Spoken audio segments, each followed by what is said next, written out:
Hello, everyone, and welcome back to the number one podcast in the Southeast. We are your hosts, Rocky and Matt. And what a week it's been. Brownlow, there's plenty of trade news and obviously the grand final this week. So, yeah, how are we doing, Matt? How are you today? Wait, is the grand final this week? I didn't realize. It's not like the biggest again. I'm joking. Anyway, that was a bad joke.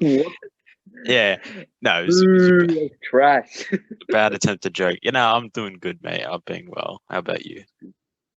Yeah, I'm good. Pretty good. Good. So, big news from last night. Everyone's probably thinking, what happened last night?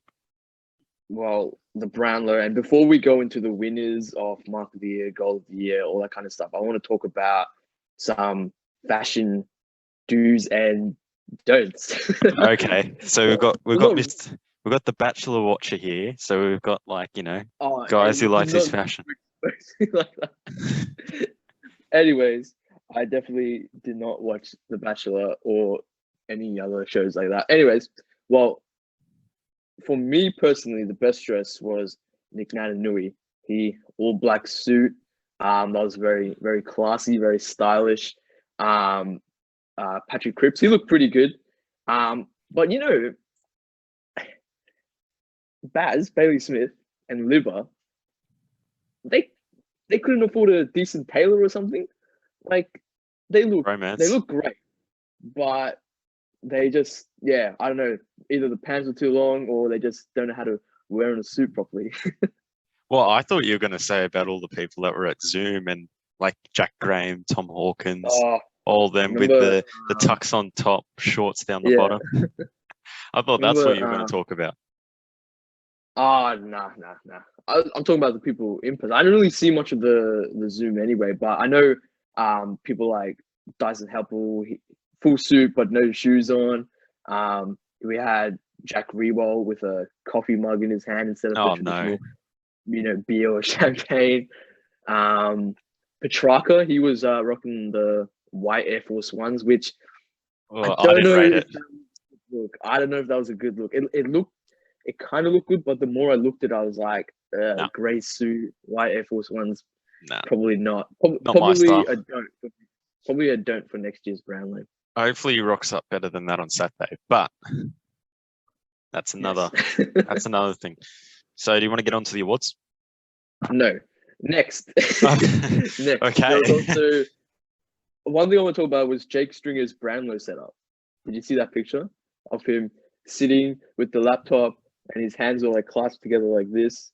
And as soon as I saw that, I was crying. I was laughing so much. I knew people were gonna meme it. Like people saying he's looking. I'm not gonna say the inappropriate jokes. I'll just say the somewhat appropriate jokes. Some people are saying he's a real estate agent or he's there for a job interview or something like that. I'm pretty sure he did it for the banter anyways. It was pretty funny too. 100% did. 100% for the banter. 100%. Question. Your Brizzy boys were on something last night. Zorko. I thought they were all for those who don't really support Brisbane, obviously, with Lachie Neale having a family, Jared Lyons just had a kid. I think everyone just got a bit loose last night because they weren't with the family because none of the partners really came other than Zorko's partner. So I think they all got a little bit loose last night, which is good because it shows that, it's not always serious in the AFL world, but it was pretty funny. Again, pretty rowdy when people were getting votes. That's one thing for sure. Yeah. And my last point was Ben Cousins. He was there and he looked great. Glad to see him back in the public eye, and hopefully he's all good. And I know some people have mixed opinions and all that on him, but personally I think it's good to see him have him back. Yeah, fair enough. Yeah. All right, you done with your fashion yet? Yeah, all good. Okay. The fashion do's and don'ts. Yes. So let's start off with awards. Goal of the year, Caleb Sarong. That goal against West Coast Eagles. I mean, fair play. I mean, not many people could do that. To get tackled, pushed down, and then stand up off one step from the pocket on pretty much an impossible angle. Right foot check side. Thank you very much. No arguments there. Only No argument arguments is there, how the West Coast players gave him that much space. But hey, that's another whole Yeah, nother thing. I mean, the goal was pretty impressive. Like, yeah, as you said, he got tackled. He was on the ground, gets up, kicks it with no thought in his head. I'm assuming. Like, come on, like we know he did not mean to do that, but it was very, very impressive. And yeah, I think it deserved goal of the year. Yeah, 100%. Jim Stein's Community Leadership Award, Travis spoke. So obviously there was a good heartwarming story there of how he supported that young kid in hospital. But this one's a bit more contentious for me. Mark of the year, Shea Bolton. Do you agree or disagree with that?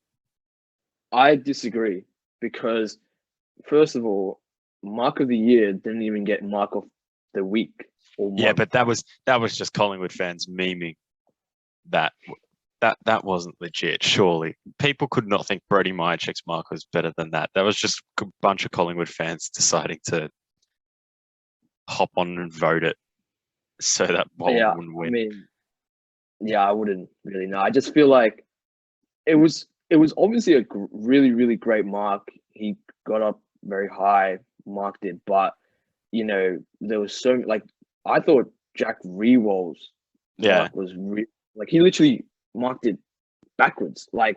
He took a reverse Becky, basically.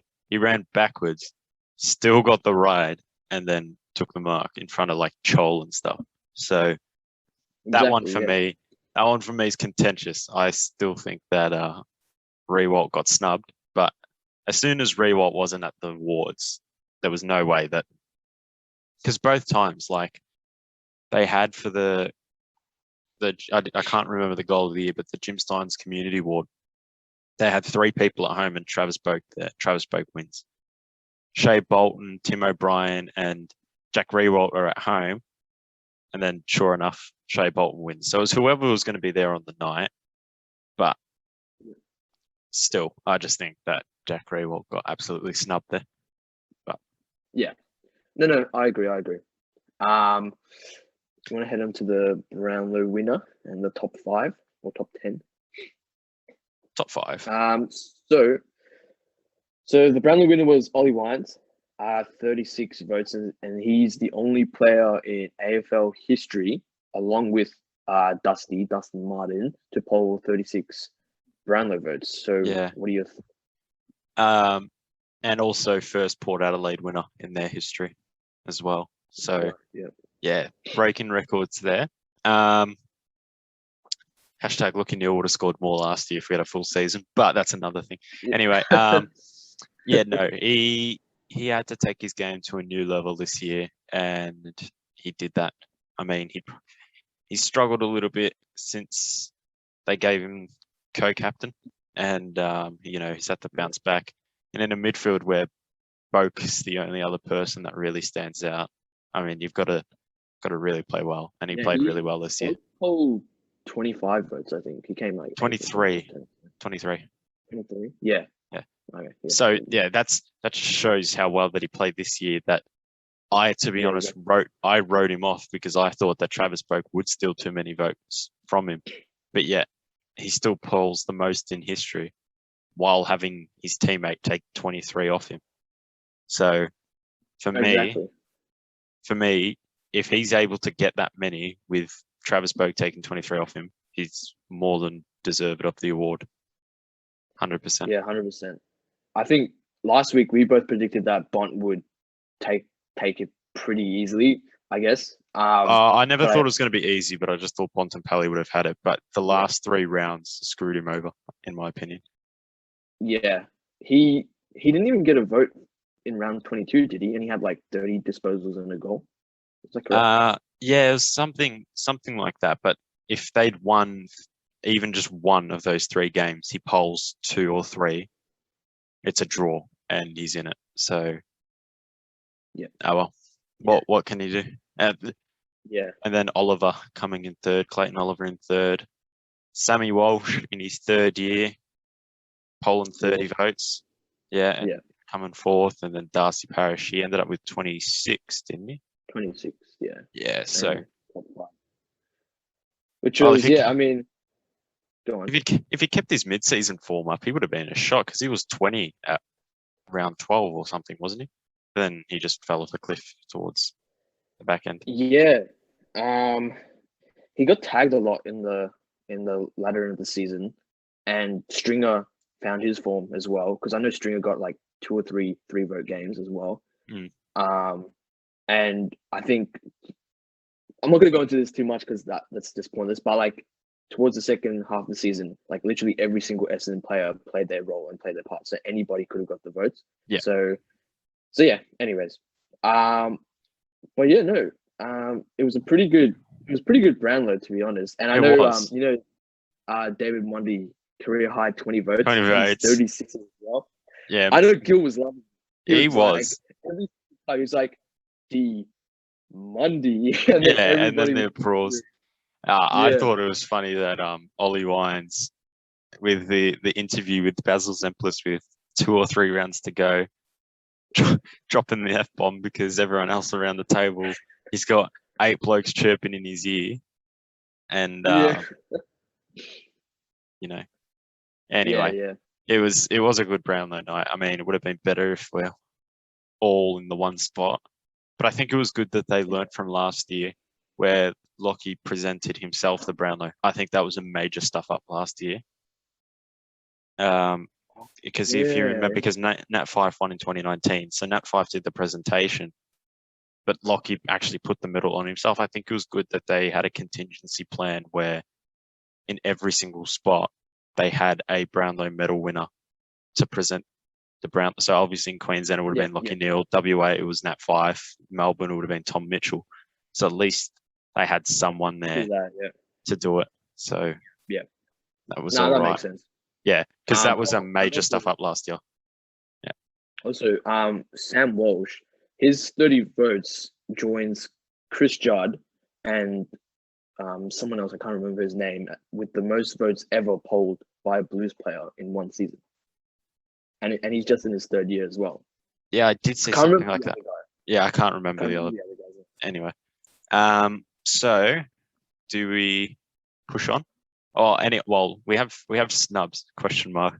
Don't know why you had snubs, because I think that top 5's pretty. I mean, Jack Steele didn't poll as high as I thought he would, to be honest. A lot of people were disappointed with that. Like, a lot of people were like, oh, we thought he would poll top 5 and get a lot more. Yeah, to be fair, I see where they're coming from, because Jack Steele was pretty good, but I just think St Kilda didn't win enough games for him to poll higher. Because there's a as bad as it sounds, there's a direct correlation between winning games and polling votes. Like, for most cases, you can't poll 3 votes if your team's lost. Yeah, but you remember, it's not off topic. Still Brownlow discussion. Like, remember Gary Ablett Jr. He won the Brownlow with the Suns. Yeah. So it's interesting, isn't it? Like, you have to like really stand out to get votes. Yeah, but Gary was a freak. I mean, were you surprised with Tuke Miller, or because I thought he would have polled more votes as well? Yeah, I'm assuming enough games, as he said. Yeah, I think it's the same because Suns obviously didn't play as well. I just thought that, Tuke Miller, he's an interesting one. Like, not doubting that he's taken his game to a whole different level this year. But, I mean, he's always been known as the hard-working grunt midfielder type. And this year he's added that, disposal amount into his game. But he's a bit like Jack McRae. He accumulates, but he doesn't always do something with it. So I just think he, combination of not being damaging enough all the time and Suns just not winning anywhere near enough games probably contributed to that. Yeah. Anyways, Ollie Wines, deserving recipient of the Brownlow. Have you even noticed? So Ollie Wines, obviously, his jaw is like. Yeah, I call him Steve. Yeah. Steve from Minecraft. I call him Quagmire from Family Guy. Oh, yeah. You know who that is? Okay. Yeah. Okay. Yeah. No. So he's got Yeah, he's got a square head, 100%. But anyway, Yeah. we're going to push on because we've talked about this way too long. Yes. So, trade news for the week. We've got Hamish Hartlett not being offered another contract by Port. Apparently, the Suns are keen. I think he's probably not good enough for Port now. Maybe not good enough, but should be prioritising the younger kids like Darcy Byrne-Jones, Miles Bergman off that half-back flank. So I think this is probably the right move for them. North is confident to sign Cal, Coleman, and Jones. Now, I just want to quickly get your opinion on this. Caroline Wilson during the week said that he owed the Tigers something after what happened last year with the lockdown break. I don't know if you remember that. Him and Sydney Stack went out during lockdown last year.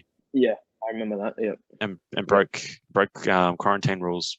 And she's saying now that because they took the hit with that fine, he owes the club something. Well, I just wanted to get your thoughts on that. What? That's just dumb. Well, Like, she's saying how that does that- because someone would have Go on. lost their job because this Yeah. it gets, for those of you who don't know, the fine gets taken out of their soft cap. Now, the soft cap is the limit they can have for staff at the club. So basically, by them paying that $100,000 fine out of their soft cap, someone doesn't get a job next year. So does he owe the club for that, or can he just do whatever he wants? I don't know. He can just do whatever he wants, right? Like, Yeah, if he wants to go to another club and progress in his footy career, he can. Like, I'm just trying to think like logically about it. Like, okay, you break some rules, it's bad, yes, whatever. But like, if you want to move on and like progress in your footy career, you should be able to do that. yeah. Right? Yeah, it was an interesting point that she made. Like, I see where she's coming from, but I just think that that's a little bit too harsh. Jeremy Finlayson. She always makes some interesting points and calls. She does, yeah, but we're not here to slag Karen. people. Marbiot Chol to the Gold Coast 4-year deal, so that seems to be pretty much done and dusted. Saints with the contract extension to Paddy Ryder and Jack Billings, two probably key important plays to that. I want to get your opinion on two potential. Oh, and Ivan Soldo. We'll just go with all the contract extensions first. Ivan Soldo, 3-year deal with the Tigers. Tom McDonald signed a new contract with Melbourne. So what a big 12 months that's been for him, from being told to explore options to now signing a new contract.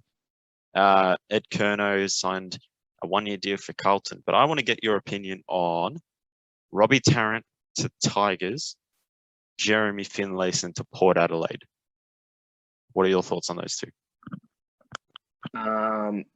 So with Robbie Tarrant to the Tigers, I think he would fill the void left by Asprey and what's his name? Rance, and also because I know they had an injury, but I can't remember Bolter. Who it was. Noah Bolter. Yeah. So I think he would he would fill that void, and that's all I've got for that, to be honest. I feel like he'll plays pretty well in the Tigers lineup. So what do you think? Basically he's just got sick of losing and he's decided to go to the Tigers, chase a premiership. I mean, he's 32, so it's probably his last chance at it. But Noah Bolter with syndesmosis, he should be back. But coming in as a like for David Asprey. So, helps the Tigers stay up there. Hopefully, I mean, he gets what he wants. As you said, he's 32. He'll probably, he can have 1 year at the Tigers and then retire at Geelong, to be honest. So, well, he's got a 2-year. Same with Hamish Hartlett. 30 plus is like the criteria. Go to Geelong. Yeah, might pretty much. Retire. Down at Geelong. Robbie Tarrant though, would you, if he could stay at North Melbourne, I reckon he would have stayed at North Melbourne, but he was only getting offered a 1-year contract until it was too late. So I think that they've shot themselves in the foot there a little bit. Whether that's like, David Noble's policy, only 1 year above 30s, because that's what coaches tend to do.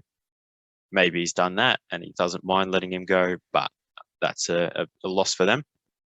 Now, Jeremy Finlayson did a medical at Port Adelaide. I find that very interesting. I don't know about you. the headline was Jeremy Finlayson did a secret medical with Port Adelaide. I'm like, well, it's not so not so secret Not now, so is it? 'Cause- secret if he's done it and everyone knows about it, eh? But yeah, I just think it's interesting because Port Adelaide should be targeting midfielders. They've got, if anything, they get told they don't, like, they can't fit everyone in their forward line because everyone goes, well, how do you fit Peter Laddams, Charlie Dixon, Mitch Georgiades, and Todd Marshall all in that forward line? And then they're like, oh, let's go and get Jeremy Finlayson because Yeah, that will exactly. solve our problems. Unless, and this is like a really big unless they're going to play him as a key back, which I don't think is a good choice because there would be other options out there. But I just don't see the point of what they're trying to do there. Yeah, no, I don't see the point either. Like, you need more power in your midfield, and then you're like, oh yeah, Jeremy Finlayson, we should grab him too. And it's like, yeah, I mean, you summed it up perfectly. Yeah, I just don't see the point. Yeah, it's a weird one because they don't need a key forward. If they're going to play him key back, you may as well pick up Jordan Dawson, who's requested a trade to an Adelaide club. Yeah, exactly. Yeah, it's a weird one. Anyway, and then Jake Melksham, not getting any game time at the D's, so he potentially wants out. So he's considering his future. And then a few delisted Essendon boys. What do you feel? What are your thoughts on that?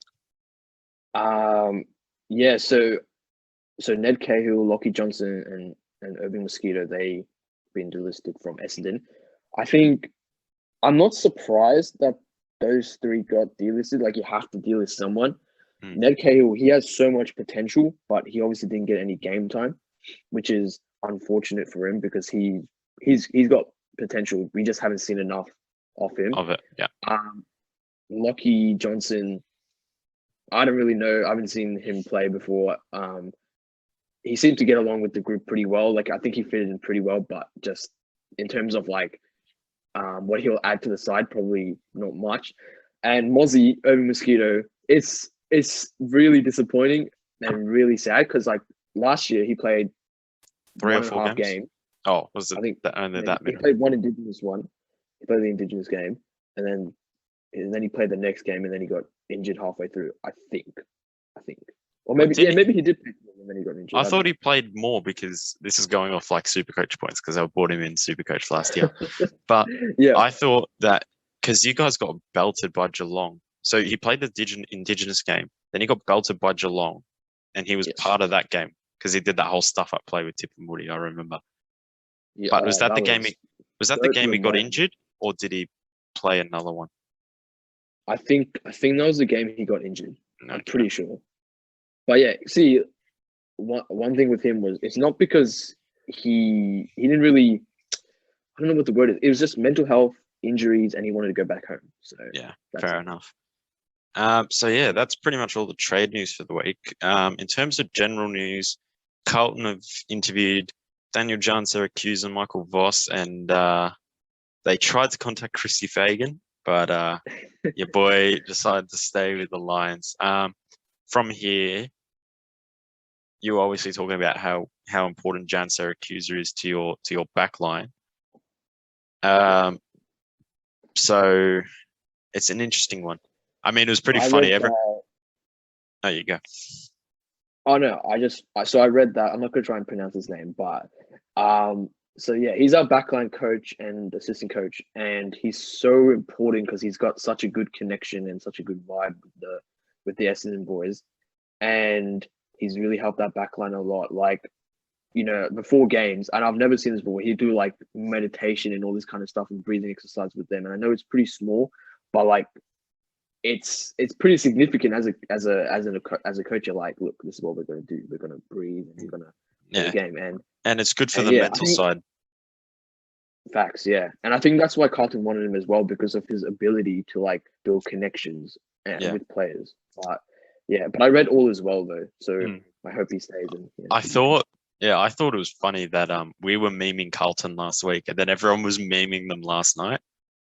Because Paddy Cripps got interviewed, was like, "Oh, who's new coach?" And then and then it was funny because Hamish goes, "Oh yeah, so to Sam Walsh, Hamish McLaughlin goes, "Oh, so would you consider play coaching?" It was just funny because like everyone's kind of like up in the air about what's happening. Wait, didn't Sam Walsh say that's like too tiring for him or something? I can't remember. He said something. Yeah, he just said I'd get greys on my hair. Yeah, I'd get greys. So basically, he'd turn old. But yeah. So that's interesting. So we still don't know what's happening with that, although their CEO has been announced. Brian Cook will take over as the CEO of Carlton. Nathan Jones, former CEO of Geelong as well. Yes, so, the former Geelong CEO. So that's a good get. So we'll see what he does. Nathan Jones and Josh Jenkins retired. They're done. So Josh Jenkins struggled to get into the Geelong team for a while. So probably had it coming. He struggled to get into the Essendon team as well. He didn't even. Apparently, he was part of the Essendon team, but he didn't play an AFL game for Essendon. I didn't even know that until it was announced. Yeah, well, yeah. So he played at Essendon, then went to Adelaide, made his name there, and then headed over to the Cattery and probably struggled there. So it probably wasn't the best move, but that was the he was supposed to be the partner for Tom Hawkins. That never worked out. But Nathan Jones retiring, so 302 games. Played Melbourne his entire career. He's one that could have gone to so many different clubs when Melbourne were really down and out, but he stayed loyal. Yeah. And now his 100%. Team's playing in a grand final, so deserved fully. Yeah, and I said this last week, he deserves to be out there as well, but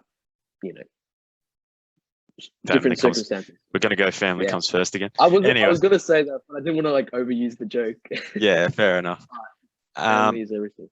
Yes. And then Justin Leppich, Brendan Bolton heading to Collingwood. Justin Leppich is head of strategy. Brendan Bolton is director of coaching. So Collingwood's making some good moves. So I actually think that, to be honest, and we'll talk about this later, I'll give a sneak peek, but they can be involved in the discussion later.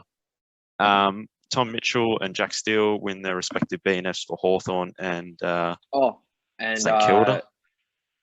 Yes, sorry. And Nick Nananui, best and fairest back-to-back for West Coast. For West Coast Eagles as well. And finally, Brad Scott has accepted a job as the general manager, oh my God, I can't speak, of football. So we'll talk about that in a bit. But the big thing for this week, the big dance, I don't know, what is it? I don't know that was this week. Yeah. Well, I've got a couple of things to talk about with this one. So first off, we'll talk about what's been happening now. Grand final bye, yay or nay? Yay. Really? Yeah, I know. Why? I know.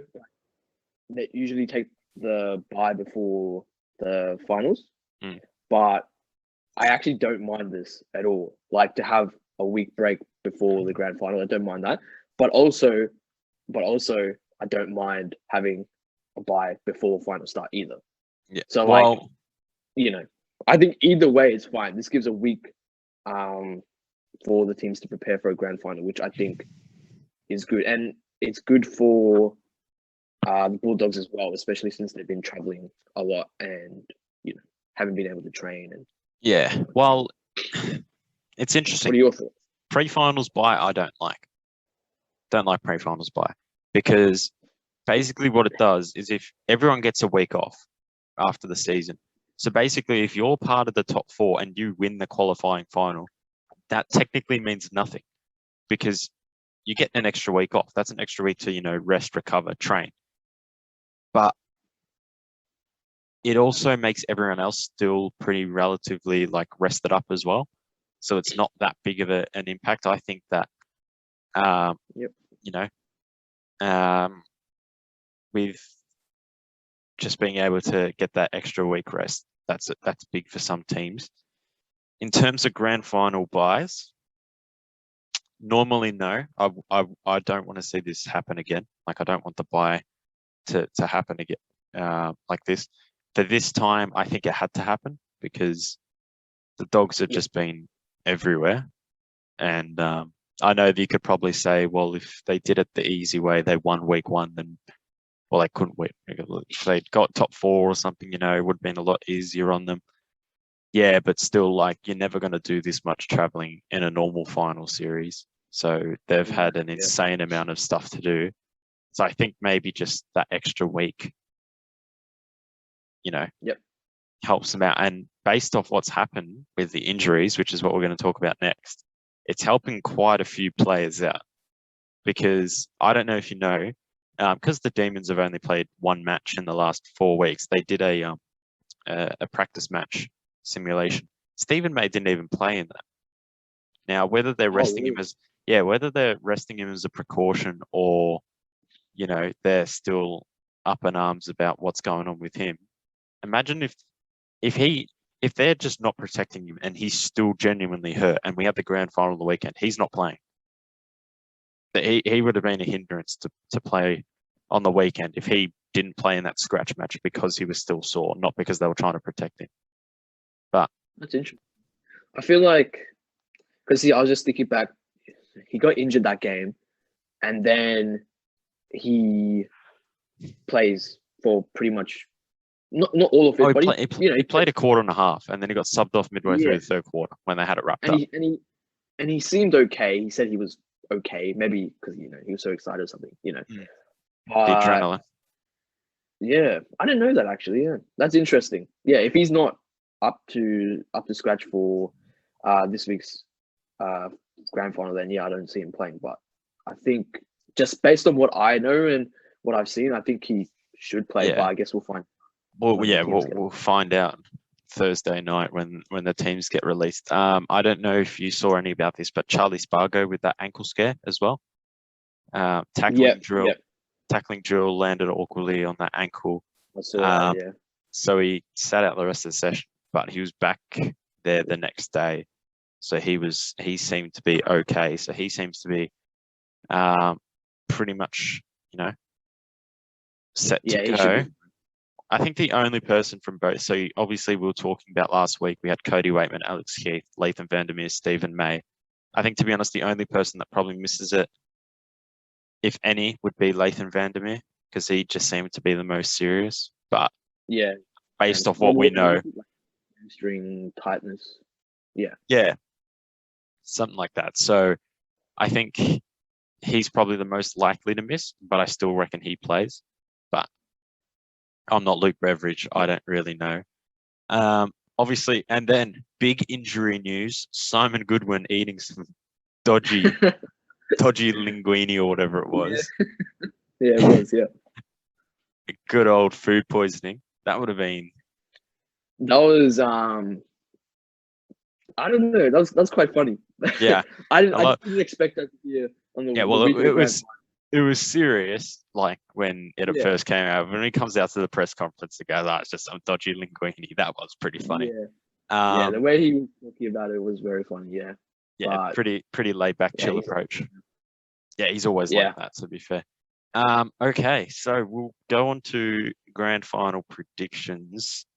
Okay. Just straight up prediction, first goal, Norm Smith medal. And who wins and why, basically. Okay, so I don't know. To be honest, I think Melbourne will win, but Melbourne have to stop. So 2 players. I know they've got like a whole team of players, and whoever watches this might be like, oh, but they got this one and they got that one.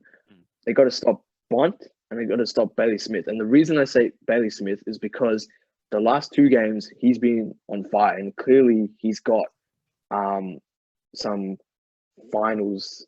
What's the word? Like just some finals. He looks like he's played finals in his life. You know what I mean? Like he looks like he's just perfect for that limelight in the finals. So I think if they stop him, because he's kicked like 3 or 4 goals the last 2 games. Racking up the disposals, his intensity, his aggression, everything. Like he's playing pretty much a perfect game the last 2 games for finals. Yeah. And Bont, I don't need to explain why. Bont is just he's a spectacular player, especially in the midfield, and he works his way up forward, and he can also kick goals as well. Yeah. So yeah, that's what Melbourne need to do if they want to win. I don't know if you agree, but we'll get to you in a second. In order for the Dogs to win, so I still think Melbourne will win, but if the Dogs want to win, if May plays, then they're going to need to stop May and leave it from constantly intercept marking, and they're going to have to destroy that back line. First goal will be Bailey Smith. Of course. Just gotta see. Who wins? I said Melbourne. Best on ground will either be. I've got 3 players, so let's just say Bulldogs win. It will either be Bont, McRae, or Bailey Smith, maybe even Libba. You never know. Because usually sometimes the players that flow under the radar, sometimes they'll like step up in the grand final, and then it'll be like, oh, they deserve North, but if Melbourne win, I think Big Maxi Gawn, maybe. Really? North Smith, Petrarca, Oliver, yeah, those 3 for there. Fair enough. That's it. Well, I'm backing the Dogs in, to be honest. I reckon that the Doggies will get up. Now, look, I say this as well. I reckon that these are going to be, for me, the big matchups. We won't do it like that. We'll do big matchups. Shaki and whoever he goes to between of May and Lever. Shaki did amazingly last week to negate Alir's influence, and that allowed Aaron Norton to really shine. So whether he goes to May, he'll probably go to Lever, I think, because they might think that May's a bit underdone, and if they put him on Norton, Norton can work him around. Maybe, I don't know if that's what they'll think, but if he goes to Lever, I think that that will be a massive matchup in the front end there. In the other end of the field, I think that the biggest matchup there will be whoever takes Bailey Frisch. So probably Easton Wood at this point. Easton Wood on Bailey Frisch. That's a big matchup because I think Alex Keith will pocket one of Tom McDonald or Ben Brown because Alex Keith's just been too good this year. Ryan Gardner will take the other one. I mean, arguably, you could say that they're probably going in a little small because I have a feeling that Zane Cordy will be the one to make way for Alex Keith, and then no one will be able to mark Jackson or Max Gawn. But we'll see how that goes. But I'm going on a bit of a ramble there. In the midfield, it is the Footy Rambles. It is the Footy Ramble. There's just key matchups everywhere. Like you could say, we've got those ones. Then you can say whoever takes Bailey Smith from Melbourne, because I genuinely don't know who will take Bailey Smith, because Salem's too damaging going forward. I don't reckon he will be defensively responsible enough. You've got Jake Bowie. He's like a first-year player who's playing like his 6th game if he gets picked. It's just, he's a bit of a nightmare matchup for me, Bailey Smith. So if he can go forward and hit the scoreboard, to be honest, I'd be playing Adam Treloar on Ed Langdon because he'd be the only one that would be able to keep up with Ed Langdon. Then Libba and Oliver, who can, damage more, getting the ball around the source there. Steph Martin and Max Gawn. Will Steph Martin be able to get over the top, or at least stop Max Gawn having a big influence on the game after he kicked 5 on Reece Stanley last week? Petrarca and Bont will probably work off each other. So they like to play ahead of the ball, as we discussed the other week. But who will be able to be more damaging? Jack Viney and Josh Dunkley, probably a bit more of a role player. So maybe they send Josh Dunkley to Christian Petrarca, play a bit more of a role on him. I don't know, but it's going to be a lot of intense matchups. So first goal, and Norm Smith. First goal, Astronaut, I think. The Astronaut will score the first goal. Who wins? As I said, Bulldogs in a tight one. I reckon Bulldogs will win, but it'll be like less than 10 points. It'll be reminiscent of the 2018 grand final, just utter chaos that last quarter between Collingwood and West Coast. Norm Smith. Oh, there's just so many players that it could be. Norm Smith, I'm going to go with Libba. Libba. Libba. If the Dogs win, it'll be Libba. If Melbourne wins, it will be Petrarca. Petrarca. All right. Sounds good. We're going to go on to a new segment. We're introducing a new segment to our podcast. So just questions and debates. So we asked on our Instagram story. So if you're not following us on Instagram, it's at the Footy Ramble. Follow us on there. And we asked our followers to give us a few questions and things they'd like to be answered. So these are all definitely questions that you guys asked. We definitely did not, put anything ourselves. This is all questions that you guys asked. So The first one is, so obviously Trent Cotchin has stepped down as Richmond's captain. So who will be Richmond's next skipper? Jack Graham. Jack Graham, yeah. Think long. That was my answer. I think they're just got to have to pick someone who's a bit more longer term, because the Rewalts and all them will start to retire over the next couple of years. So maybe they put like a Jack Rewalt as a bit of a blocker for 2 years, and then they give it to Jack Graham, or like they make Jack captain for 2 years and make Jack Graham vice captain, and then at the end of the 2 years they give it to Jack Graham maybe. But I think Jack Graham will be.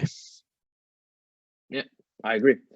The next one is Conor McKenna. So he put on his Twitter, any AFL clubs need a halfback. So the question is, will Conor McKenna return to the AFL? No. Just think that teams that need a halfback, I think, to be fair, he's probably not. It's probably a bit harsh on him. He's not finals quality footballer, or not a damaging finals quality footballer. So he'd probably have to go to a lower team. And I think all the lower teams have actually got pretty good halfbacks, ironically. Like you look at North, they've got Zeeble and Hall. Hawthorn have Impey, Giath, Day, Adelaide. Maybe Adelaide would probably be the most appropriate suitor. Collingwood have Quainer and Noble, Maynard. So I just think that he'd had a few too many after that Gaelic win. I think, well, just personally, because I know that McKenna, when he left the league, he said, look, for now, this chapter's done, but maybe in a couple of years' time, I'll return. I don't think he's going to return, because there's no point, coming to Australia and then, he might be homesick, because that's the reason he left in the first place. He was homesick and he just wanted to go back home. As a Bombers fan, obviously he played for the Bombers. I'd love to see him back at the Bombers. I'd love to see Hind and McKenna together.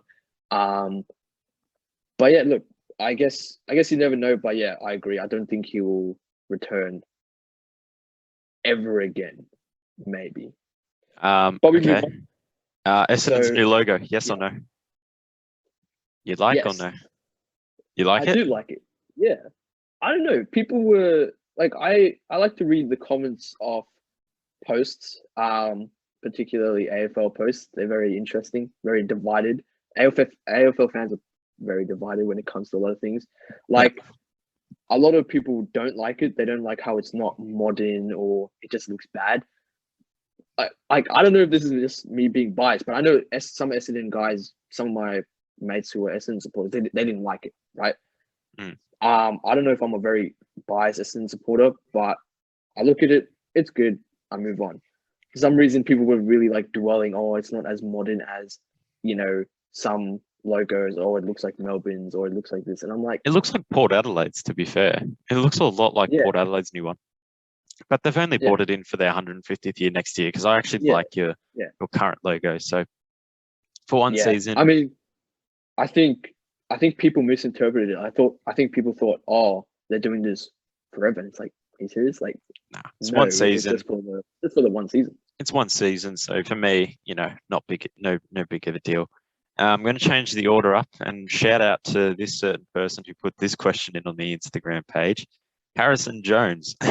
Okay, no, hey, we are not saying any names, but Yeah, we're not saying names, but like, what is there a joke there that we're all missing out on? Are you a big Harrison Jones fan? Harrison Jones fan? This person knows. well, yes, I do like Harry Jones, and the person that asked this question, they're in not. denial about their obsession with Harry Jones. Okay. Okay. So Yeah, I see what's going on here. An inside joke. There's a little bit of banter, not to worry. Oh, so it's In all basically seriousness, he's good looking. Is that what's going on here? yeah, he's hot. Okay. Anyways, Okay. so Harry Jones is a good player. He moves really well. Good hands, good kick. Yeah. Do you have any thoughts on that, Matt? To be honest, I don't really know him that well. Other than seeing bits like that, I couldn't really add much more to that. I just think he's just gonna develop, take his time. I think that he can't probably lead the forward line as such. Probably not big enough to lead the forward line, but as like a second tall, I reckon he's a good option. Brad Scott with his appointment. What's one rule change move that you'd like to see for next season? I've got two. Let's break his rules. What's some rules you'd like to change? See, the stand rule is pretty. I've mixed feelings about it. Like, when it works for you, you like it. When it doesn't, you hate it. Basically. Yeah, exactly. Like, you watch when you watch a team play, they run around the guy in the mark, and you're like, oh, fantastic. And then you see the opposite team, and you're like, why is this rule existing? You know? Yeah. So that's one rule I think might need to change. I'm not really sure, just so it's like fair always. And I'd like to see a little bit more consistency and clarity in the rule of holding the ball, because umpires, I saw all the umpires, they have different interpretations. Like, some umpires don't pay holding the ball if there's no prior, right? And some umpires, as soon as they get tackled, oh yeah, holding the ball, and it's like, but he had no prior, but that umpire said, and it becomes very confusing. Yeah. I think one, and a certain someone also knows my father will agree with me on this one. This one's a bit more of a hot debate. Just calling. We've got to clarify the rules on handballs, because I hate these ones. How can you? Okay, a definition of a handballs: you have a flat pancake. This is what we were all taught at Auskick and junior footy: flat pancake, knuckle, swing through.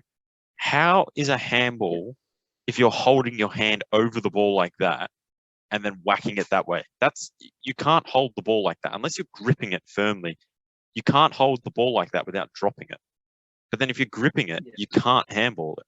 So how this crap is a handball, and guys at Brisbane also do this. I'm not against that.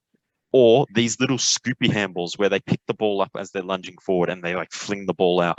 Like, there are just so many that could be paid. And I think that it's not a good look, because it's like grabbing the ball and it's like fling. Like, you're not even handballing it properly. You're just kind of throwing it out. Yeah. I know what you mean. Yeah. Like, I do agree. Yeah. Because I've seen a lot, like, especially in wet weather when you can't really pick up the ball properly, but still, like, everyone's just doing that scoop crap. Yeah. It looks like they're throwing it. So yeah. I don't know how he'd change it, but I just think that one has to be something that's addressed, because that scoopy handball crap is not proper handballs, and they're almost throws.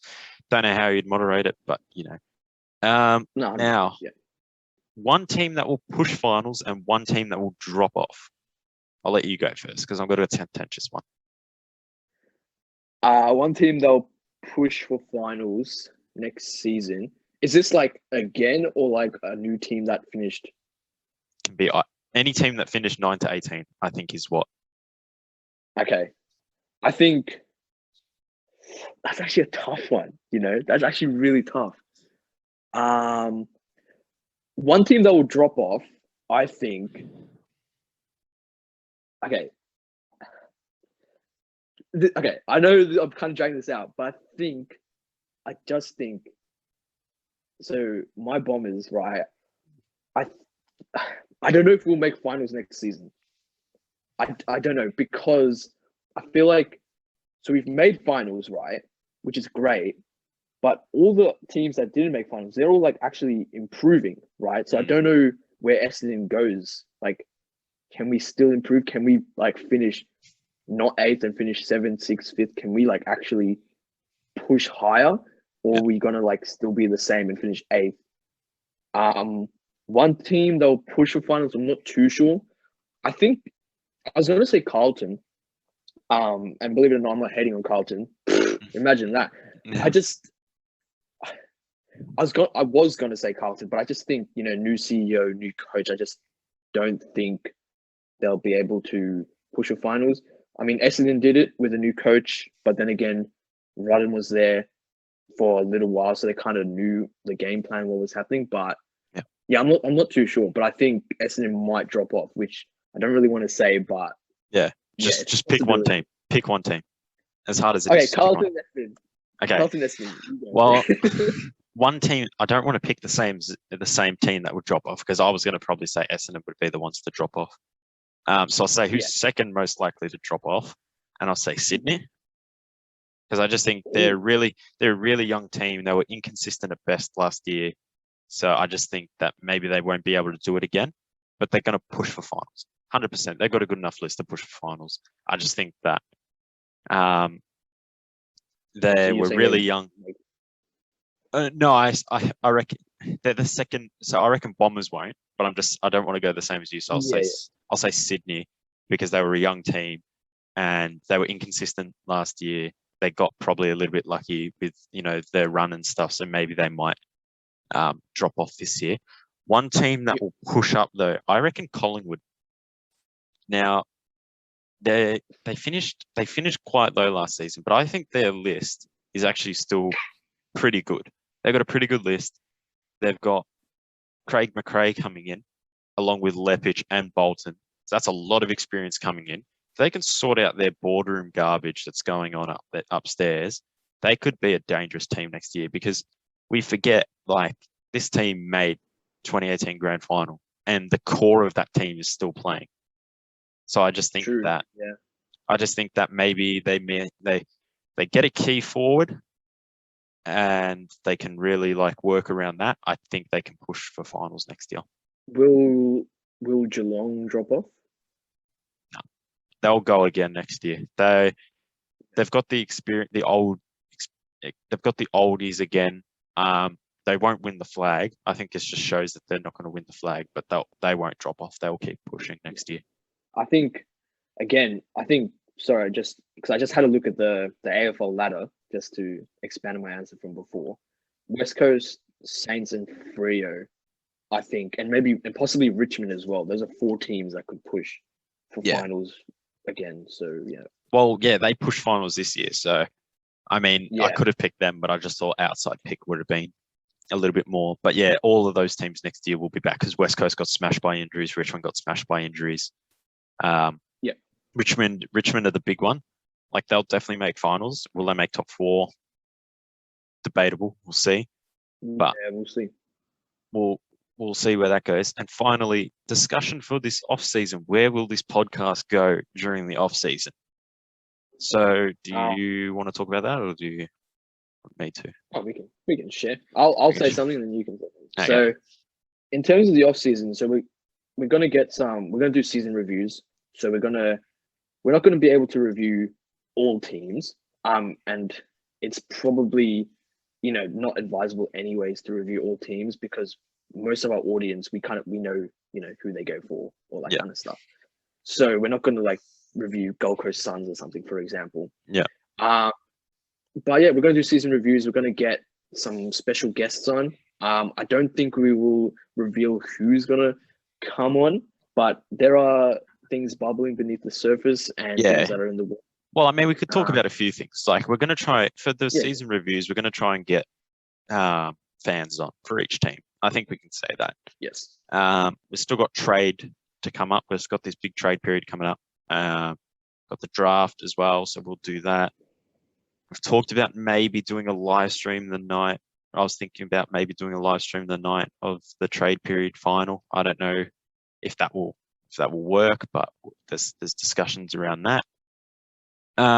we've got a couple of special guests coming on, so we've got a few people in mind. You know, can we say current players?